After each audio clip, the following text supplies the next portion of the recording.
Hey, welcome to Cubs baseball here on Marquee Sports Network. Tonight from Wrigley Field, the Cubs and the Dodgers. It's the first of a three-game set here on a busy trade deadline day, and boy, were the Cubs active. Of course, the announcement, Kevin Gausman acquired from the Blue Jays, Braxton Garrett from the Marlins, hard-throwing reliever and a strikeout specialist, Ryan Zephyr-John from the Angels, and then Clay Holmes and Tyrone Taylor acquired from the Mets. So we welcome you into the broadcast booth. John Shelby, Jim DeShays, Kellen McGregor will join us coming up.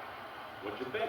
Yeah, well, it's no secret that the Cubs were targeting pitching here at the trade deadline, and mission accomplished. They got some really talented arms to join this rotation and the bullpen. I think, well done, Jed Hoyer. Yeah, no question. Speaking of Jed Hoyer, he's going to join us coming up in the second inning. All right. We talked about pitching. One of the guys that the Cubs have gotten back and healthy is Matthew Boyd. And since coming back from that knee injury, he's been sensational. Yeah, he's been a beast. 7 starts since coming out the IL. Put up a 193 ERA. 7 scoreless last time against the Cardinals. 6 or more innings in each of his last 5 starts. So it's quality and quantity from the veteran lefty. All right, here tonight, we'll get a look at what could be the top 2 in the National League MVP race. Shohei Ohtani, Pete Armstrong. They'll battle it out. We'll have lineups and first pitch from Wrigley after this. Top of the third. And Andy Paez was at the plate when Boyd picked off Ohtani. So, Petey, you were asking about getting deals across. Yeah, it's very difficult. I feel like to actually get a deal finalized, you got to get to a yes. You got to get through the medical process. You know, ownership approval. Sometimes it can be a long process, and it always feels like at each step of the way there could be this kind of fraught with danger.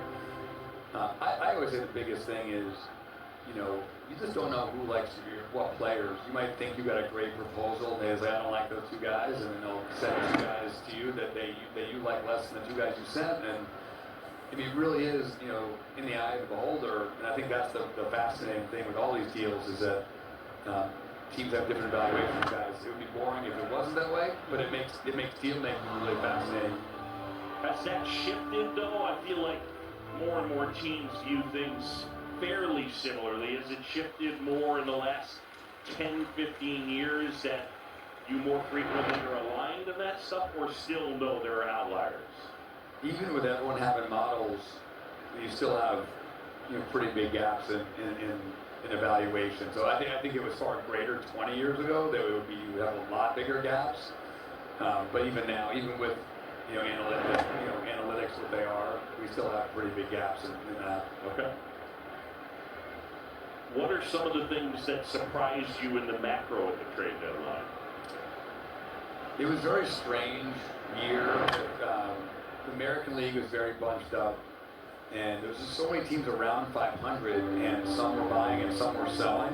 And you're sort of used to kind of knowing who the buyers and who the sellers are. And this year it felt very muddled. There were teams that were, kind of right in the race with 30% playoff odds that sold, and there were teams that, slightly lower than that made the opposite decision. And I think that was different this year than some other years.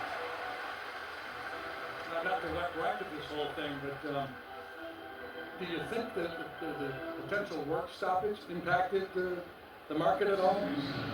It's a good question. It wasn't something people were talking about, but I could easily see how it would. The players that people are always concerned about or thinking about are the guys that have just next year. I think the guys with longer control than that is not a factor. The guys that are rentals is not a factor, but it's the guy that for next year. But so yeah, I think it's always a topic of conversation around the league, but it didn't feel like it inhibited deals in any way.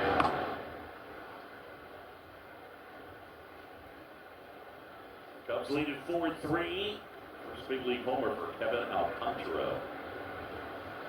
Tommy Edman homered earlier in the game. And Jed Hoyer, when you look at where the Cubs are right now, you're going up against the Dodgers right after the Yankees. I mean, it looks like you view this team as a team that's capable of matching up with, most anyone. Yeah, I mean, this is the team you've got to be able to get through, right? They've earned that, and obviously they went out and got schooled to make themselves even better, and they do everything well. Look, I mean, the guy at the plate is a lefty killer, right? He's hitting third in their lineup, and he kills lefties, and it just feels like they have an answer for everything. That they have a great roster, and they've got superstar talent, so they're the team that has to get knocked out, right? You have to knock out the champ. I feel like they always have like a top 5 rotation on the injured list. Just waiting right to join the fray. They do, I know. I mean, and I thought last year you couldn't have scripted or planned it better for them. They had, Snell came on for the perfect time and was throwing the ball great. Ohtani was throwing the ball well. I mean, all those guys were kind of optimized at the perfect time. And obviously the LCS, they barely gave up any runs at all.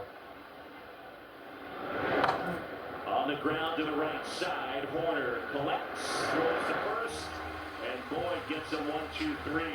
Appreciate you stopping by, and yeah, really cool to see the day and the way things all played out. Always, thank you guys, I appreciate it. There's the homer.